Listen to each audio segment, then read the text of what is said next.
After studying this module, you would be able to define the meaning, objectives and importance and the functions of the international economic institutions, namely International Monetary Fund, IMF. You would be able to appreciate the role of the International Monetary Fund and understand the role of the IMF in regulating the international economic environment. The global economic integration and even the development strategy of many nations are influenced by several international organizations such as the IMF, as well as certain regional development banks like the Asian Development Bank. The emergence of the international financial institutions marked its way back to the early 40s, when the economic conditions in most of the countries were badly hit due to the Second World War. In order to speed up the recovery of these economies devastated by the Second World War, it was important to mitigate against the challenges that these economies faced, and the emerging economies were to overcome these challenges. There was a need to create such financial institutions, and all of this was incorporated and established and launched by the setting up of the Bretton Woods Conference held amongst 44 nations. The IMF and the World Bank are outcomes of the Bretton Woods Conference. The main objectives of the IMF are to mitigate the problems of international liquidity, that is, to help the member countries to meet their balance of payments problems and to achieve international monetary and macroeconomic stability. The World Bank, that is the International Bank for Reconstruction and Development, it is also known as the IBRD, although the popular name is the World Bank, was established to help in the reconstruction and development of various nations, of various economies which were devastated by the Second World War, and also there were numerous developing and newly established, newly independent countries. The World Bank's main role was to provide long-term capital assistance. The World Bank Group now consists of 5 institutions, and India is one of the founding members of both the World Bank as well as the IMF. In fact, it is one of the largest beneficiaries of the World Bank and IMF. Let us look at the International Monetary Fund and its international organization. This was an international organization which came into being on the 22nd of July 1944. The Bretton Woods Conference was held in 1944, and on December 27, 1945, the IMF was established as an outcome of the Bretton Woods Conference. It had an initial membership of 29 countries, and currently it has a strength of 188 member countries. The organization's stated objectives are to promote international economic cooperation, international trade, and to promote international stability amongst the member countries by making financial resources available, and also to have an exchange rate system which is stable and promotes free trade. The IMF provides policy advice to financing the member countries' requirements in economic difficulties, and also works with developing nations to help them to achieve macroeconomic stability and to reduce poverty. The objectives of IMF. The IMF seeks to have the following objectives: to promote international monetary cooperation, to facilitate the expansion of international trade, to ensure stability in foreign exchange rates, to reduce disequilibrium in balance of payments, to promote capital investment in undeveloped or underdeveloped economies, to assist in the establishment of a multinational system of payments, and to secure multilateral convertibility of currency, to provide short-term monetary help, and to achieve balanced economic growth along with a high level of employment amongst the member countries. The key activities of IMF are the following. It supports member countries by providing policy advice with the help of research and statistics and forecasting analysis based on a large data set at its behest, by providing loans to help the member countries to overcome economic difficulties, and to provide concessional loans to fight poverty, particularly in developing countries. Also, one of the activities is to provide technical assistance and training to help countries to improve their economic management. The fundamental mission of IMF is to help in the stability in the international system. It does so in three ways. It keeps track of the global economy and the economies of the member countries. It lends to the countries which have balance of payments problems, and it gives practical advice to the member countries. Surveillance is one of the important functions of the IMF. The IMF oversees the international monetary system and monitors the financial and economic policies of its member countries. And this helps in tracking the economic development and the national goals, and as well as certain regional goals and objectives. The IMF gives loan. It lends to countries, particularly those who are having some kind of financial problems, distress in terms of their balance of payments.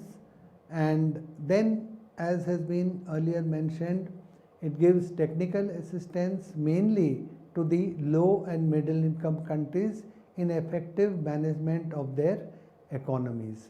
The IMF shares its expertise with member countries by providing technical assistance and training on a wide range of areas such as central banking, monetary policy, exchange rate policy, tax policy, and administration, as well as it provides technical assistance for the collection and dissemination and publication of statistics. The objective is to help improve the design and implementation of the member countries' economic policies. So, these are some of the major functions of the IMF. It does a lot in terms of developing the financial architecture of the international financial system, and also it helps in the capacity building of the poor nations for them to develop and adopt growth programs, especially in the case of the heavily indebted poor countries. In 2008, the IMF embarked upon an ambitious reform effort to enhance the impact of its technical assistance. The reforms emphasize better prioritization, enhanced performance, and better measurement, more transparent costing, and stronger partnership with other donor countries. Now let us examine the role of IMF in terms of financial assistance. Lending to the low income countries is one of the priority areas of IMF. In order to assist the less developed economies to tackle with severe financial downturn, particularly after the 2008 global financial crisis, the IMF has revamped its concessional lending facility to make it more flexible and to meet the increasing demand for financial assistance from such low income countries. These changes have become effective from January 2010. Once the additional loans and subsidies resources are mobilized, then these changes would boost the availability of loan for the low income countries to the tune of $17 billion by the year 2014. And there is a further plan to improve upon this, and an additional amount of $2.7 billion would also be mobilized for this purpose. There is another facility known as Extended Credit Facility. The IMF provides financial assistance to countries with long-term balance of payments problems, and this ECF is something which is harnessed for the poverty reduction and growth facilities. The fund's main tools for providing medium-term support to the low-income countries was through some of these facilities. There is another facility called the Rapid Credit Facility. The IMF provides rapid financial assistance with limited conditionalities to low-income countries that are facing an urgent balance of payments problem. The RCF streamlines the fund's emergency assistance and provides significantly higher levels of concessionality that can be used as a flexible tool under wide-ranging circumstances. Then we have something called the Standby Credit Facility. The Standby Credit Facility, SCF, provides financial assistance again to the low-income countries for short-term balance of payments problems. It provides support under a wide range of circumstances and allows for high access, carries a low interest rate, and can be used on a precautionary basis. Rapid Financing Instrument, RFI. This is provided in the form of rapid and low access financial assistance to member countries facing an urgent balance of payments problem without the need for a full-fledged program. It can provide support to meet a broad range of urgent needs, including those arising from commodity price shocks, natural disasters, post-conflict situations, and emergencies resulting from fragility. Then we have the Extended Fund Facility, EFF. It is used to help countries to address balance of payments difficulties, partly due to structural problems that may take longer to get corrected and due to macroeconomic imbalances. We then have the Trade Integration Mechanism. This allows the IMF to provide loans under one of its facilities to a developing country whose balance of payments is suffering because of multilateral trade liberalization.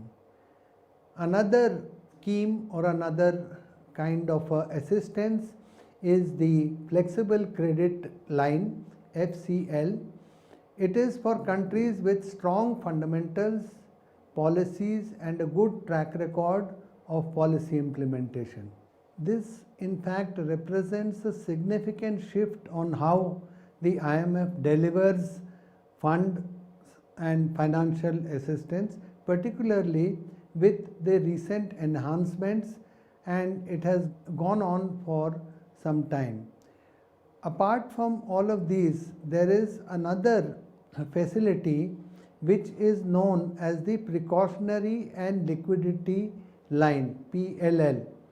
PLL builds on the strength and broadens the scope of the Precautionary Credit Line which was earlier present. The PLL provides financing to meet the actual or potential balance of payments needs of countries which have otherwise got sound policies, and it is intended to serve as an insurance to help resolve the crises that these countries may be facing from time to time. It combines a qualification process similar to that of the FCL and with a focus on ex post conditionality aimed at addressing vulnerabilities identified during the qualification. Debt relief. In addition to the concessional loans, some low-income countries are also eligible for debts to be written off under the two key initiatives. The Heavily Indebted Poor Countries HIPC initiative, whereby the creditors provide debt relief in a coordinated manner with a view to restoring the debt sustainability, and in the Multilateral Debt Relief Initiative MDRI, under which the IMF and the IDA of the World Bank as well as the African Development Fund cancelled 100% of the debt claims of certain countries to help them to advance towards the Millennium Development Goals. Another aspect of the IMF is the surveillance. When a country joins the IMF, it agrees to subject its economic and financial policies to the scrutiny of the international community. It also makes a commitment to pursue policies that are conducive to orderly economic growth and reasonable price stability, to avoid manipulating the exchange rate and a reasonable and fair competitive advantage, and to provide the IMF with data about the economy. Therefore, the IMF regularly monitors all of these aspects. Under this process of surveillance, there is something called country surveillance. Country surveillance is an ongoing process that culminates in regular, usually annual surveillance and a comprehensive consultation with the individual member countries, and it holds discussions as may be needed. Regional surveillance.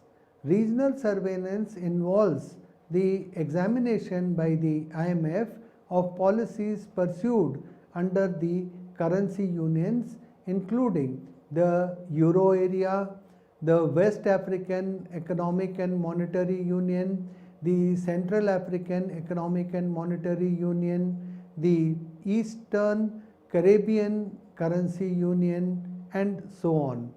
So this is at the regional level.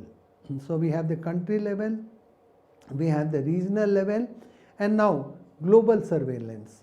Global surveillance entails reviews by the IMF Executive Board of the global economic trends and developments. The main reviews are based on the World Economic Outlook reports, the Global Financial Stability Report. All of these reports cover developments, prospects, and policies and issues relating to the international financial markets. Now let us look at India and how there is a need to increase the IMF quotas. India strongly supports the efforts to increase the quotas for developing countries with the IMF. The current Indian current approach of India towards this problem is the resistance to the overdue change, and this would actually, if this change does not occur, then we feel that the credibility of these institutions may be questioned. At the G20 Pittsburgh meet in September 2009, India proposed 7% shift in the voting rights to developing countries and agreed on a 5% rise in the accomplishment, as has been heralded, and a significant step in the right direction. This move was approved by the International Monetary Fund and its Finance Committee. A recent move in addition to this has been made by the 2008 quota and voice reforms. This reform be approved by the 112 IMF members, and it holds at least 85% of the total votes. By the early March 2010, 65 members had held about 70% of the IMF votes and had accepted these reforms. India had suggested that it could give additional financial resources if the quota was increased, and it was given greater voice at the IMF. In the next round of quota reforms, there would be further developments in this regard. The IMF assigns to each country a fixed quota that is roughly based on the relative size of the economy with respect to the global economy. Amongst other things, the quota determines the voting power of the member country. India has proposed the employment of a new criterion which is based on the purchasing power parity or PPP rate to evaluate the size of a country's economy, and this would in fact benefit India to a greater extent. We are aware that purchasing power parity is more in line with the true value of the currency.